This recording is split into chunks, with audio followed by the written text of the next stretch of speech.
In November 2021, South Korea's National Intelligence Service told a closed parliamentary briefing that Kim Jong-un had lost around 20 kilograms. State television in Pyongyang got there first. A citizen, filmed for a KCNA segment, said she was heartbroken to see her leader looking thin. Millions of people were, at that exact moment, being told by their own government to worry that the supreme leader might not be eating enough. Yes, that sentence only makes sense in North Korea. Kim Jong-un took power in December 2011, weighing an estimated 90 kilograms, at 27 years old, with no war record, no revolutionary credentials, and a biography that included a Swiss boarding school, ski trips, and a documented fondness for NBA basketball. The men he needed to command were 3 and 4 decades older, and had spent their careers under two leaders who had, at minimum, built the mythology to justify the title. Kim Jong-un had inherited the title first, and was expected to grow into it after the fact. He skipped the growing and went straight for the girth. By most outside estimates, he did not grow into the job. He grew into his grandfather's silhouette instead. Kim Il-sung, the founder of the state, is remembered by the generation that ran North Korea's institutions as a stout paternal figure, a body type that, in North Korean visual culture, reads as abundance rather than excess.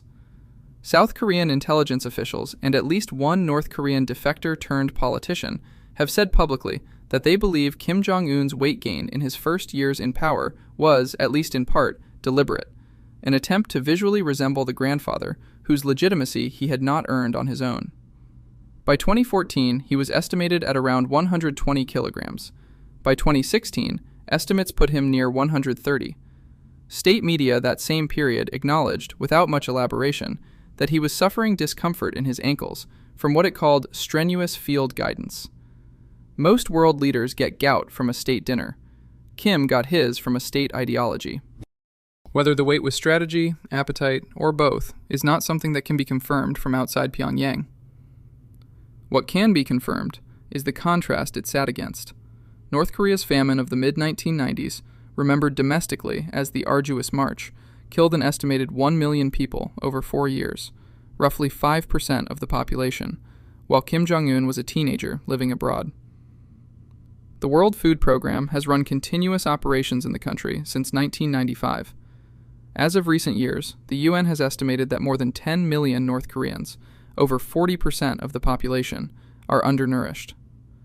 Kim himself acknowledged a tense food situation in 2021, after typhoon damage and pandemic border closures cut off what limited trade the country relies on. While his future subjects ate tree bark, he was reportedly working through his first plate of fondue. Rough childhood, different bracket. Set next to those numbers, a visibly overweight head of state is not a neutral image. It is either an enormous unforced error in a country that controls every image its people see, or it is not an accident at all. North Korea's official food distribution system provides rations well below minimum daily requirements, pushing most households toward private markets and informal barter just to close the gap, a system that has, at various points, produced state broadcast recipes involving tree bark. Meanwhile, imports of luxury goods for the circle around Kim have continued largely uninterrupted, sanctions notwithstanding. Two economies exist inside one country, and only one of them ever shows up on camera. One nation, one leader, two grocery lists. The regime's messaging suggests the latter. Kim's build has never been described in state media as overweight. The language used is closer to robust or dignified, physical stature folded into a narrative of paternal strength, the same imagery North Korean propaganda has always used for its leaders as providers and protectors. A well-fed leader, in that framing, is read as proof the country itself is provided for, even when the distribution system tells a different story. It is an old logic, older than North Korea, a leader's visible abundance standing in for the state's abundance, whether or not the two have anything to do with each other. There is also a diplomatic function. At the 2018 Singapore summit, Kim stood next to Donald Trump visibly heavier than a sitting American president, who was not a small man himself. In a country with no ability to compete militarily or economically on equal terms with its neighbors, even that has been read by some analysts as a form of unbothered swagger. proof that sanctions have not touched what the leadership wants for itself. It's hard to look sanctioned into submission when you clearly haven't missed a meal since the sanctions started. Leaders cultivating a distinctive physical presence as shorthand for authority is not a North Korean invention. Churchill's bulk read as bulldog resolve. Kim Il-sung's own stoutness, decades earlier, was folded into the same paternal provider imagery his grandson now borrows. What is unusual here is the scale of the gap between the symbol and the population it is meant to reassure, and how openly, if implicitly, the regime has leaned into that gap rather than tried to close it. Reporting on what exactly he eats is largely secondhand and unverifiable. His health details are treated as state secrets, reportedly down to the traveling personal toilet used at overseas summits so foreign intelligence services couldn't examine his waste. What has been reported, with varying degrees of sourcing, includes a taste for Swiss Emmental cheese dating to his school years, imported Bordeaux, and, per his father's well-documented habits, a family history of serious spending on French cognac. None of it is independently confirmable. All of it is consistent with a leadership class that lives in a separate economy from the one it governs. A man who travels with his own toilet is not worried about foreign spies. He's worried about what a stool sample would say about the cheese habit. Then, in 2021, the image inverted.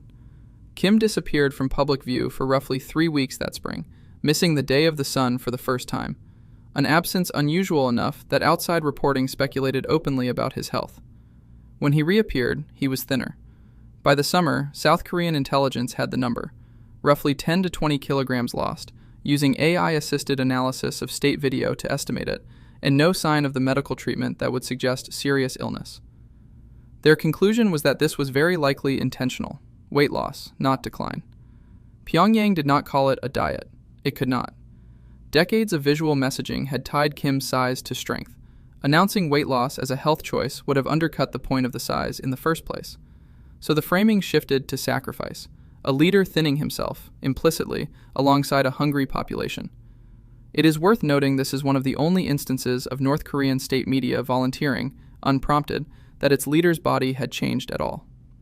Somewhere in Pyongyang, a state propagandist got a very strange assignment that week: make weight loss sound tragic. Outside the country, the vacuum produced its own theory, that the man on screen wasn't Kim at all, but a body double, installed during a health crisis the regime couldn't disclose. South Korea's intelligence service ran facial recognition and stereometric analysis against archived footage and concluded it was the same person. The simpler explanation held. Somewhere, a professional stereometrist got paid a government salary to confirm that a man had, in fact, lost weight. By some accounts, Kim's weight has crept back up since. If so, expect the messaging to move with it, because in this particular system, the leader's body doesn't stop being a signal just because the diet ended. It is worth noting that no other head of state's waistline gets an intelligence briefing of its own.